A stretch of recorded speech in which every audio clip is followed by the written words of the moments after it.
Interview, Part 5.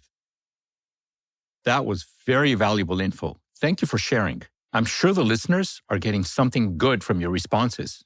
Hey, a while back, I was very interested in learning about meditation, and one of the teachers told me something that has stuck with me for many years. It's this simple phrase: expectation reduces joy. When I get into disappointing situations, I try to remember this. I guess it's one way to avoid falling into the trap of believing in perfection. Expectation reduces joy. So now I learned a good one from you, Robin. For sure, perfection is similar to other illusions. It can exist in someone's mind, but think about it.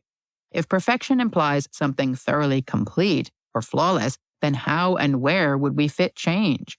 Physically, we see change happening all the time. Plants growing, people getting old. The ocean never stops changing its form. The earth is alive, and life means change. Maybe it's a human thing to cling or attach to something that is not changing, something to help anchor a moment. I understand the need, but the clinging probably leads to more disappointment, frustration. Change is indeed constant.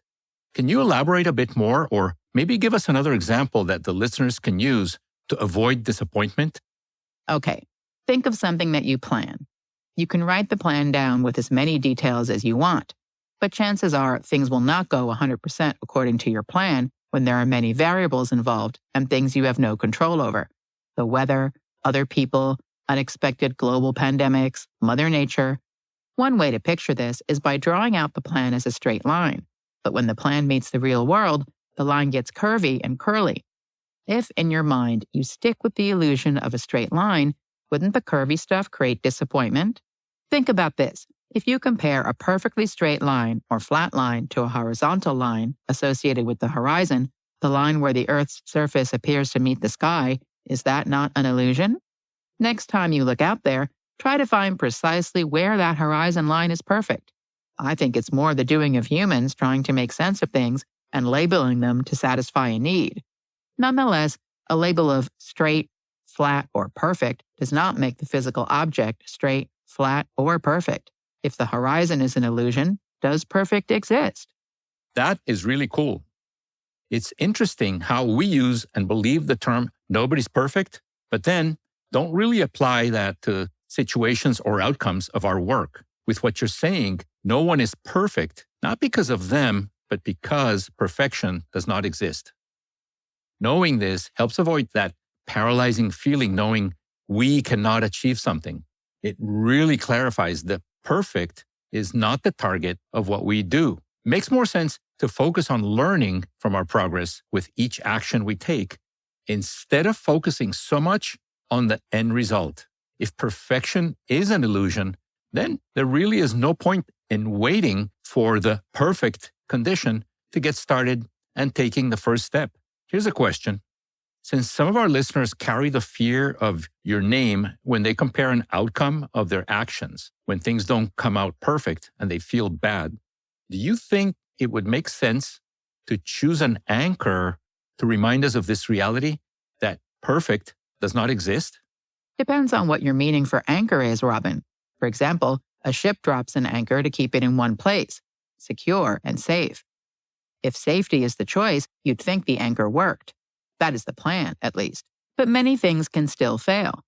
Rough seas and storms can still move the ship around, out of its intended secure area. And once the anchor is thrown into the water, you don't know what it has hit to attach to, if at all. Below the surface is an unknown.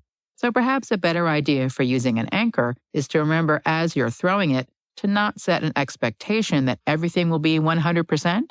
The moment someone is going to take action, they are throwing an anchor below the surface of the water, to the unknown. Realizing that things are not always in your control, you can do your best by focusing on those things that you do have control over and be prepared, expecting there can be outcomes that will be different from any perfect plan. Don't you think it makes sense to anchor to the unknown instead of anchoring to certainty? I guess what you're saying is that when you're going to take action or make a decision, the mindset should be one of knowing that not everything is in your control. You should not create false expectations, which could set you up for disappointment. Plus, expecting deviations from your plan is more realistic, so you can be more prepared to shift or make changes. Reflecting back on the clapper, what if each clack can be a reminder that life is uncertain? Each clack can be useful to greet that moment where the illusion of a straight line and perfection meet, to remind us things can move in any direction. That's right. It's a choice. You can either focus only on the outcome and make a decision based on whether it met your artificial illusion, or you can decide to maintain a mindset or a condition that keeps you aware that variation exists. You're only human, Robin. You can't control every outcome associated with your actions. I agree. To your point, the adaptation you're talking about has to do with learning, right? When something you plan for or a decision you make doesn't come out as you falsely expected, when you have the flexible mindset you suggested, then you can choose to not freeze up or be defeated. Use the outcome to check what did not go well and learn from that for the next time. I agree. If people would only change their negative association of my name and connect it with learning, then it would all be great. Less fear of trying things out and making decisions. They can move forward and not stay stuck. That is great advice.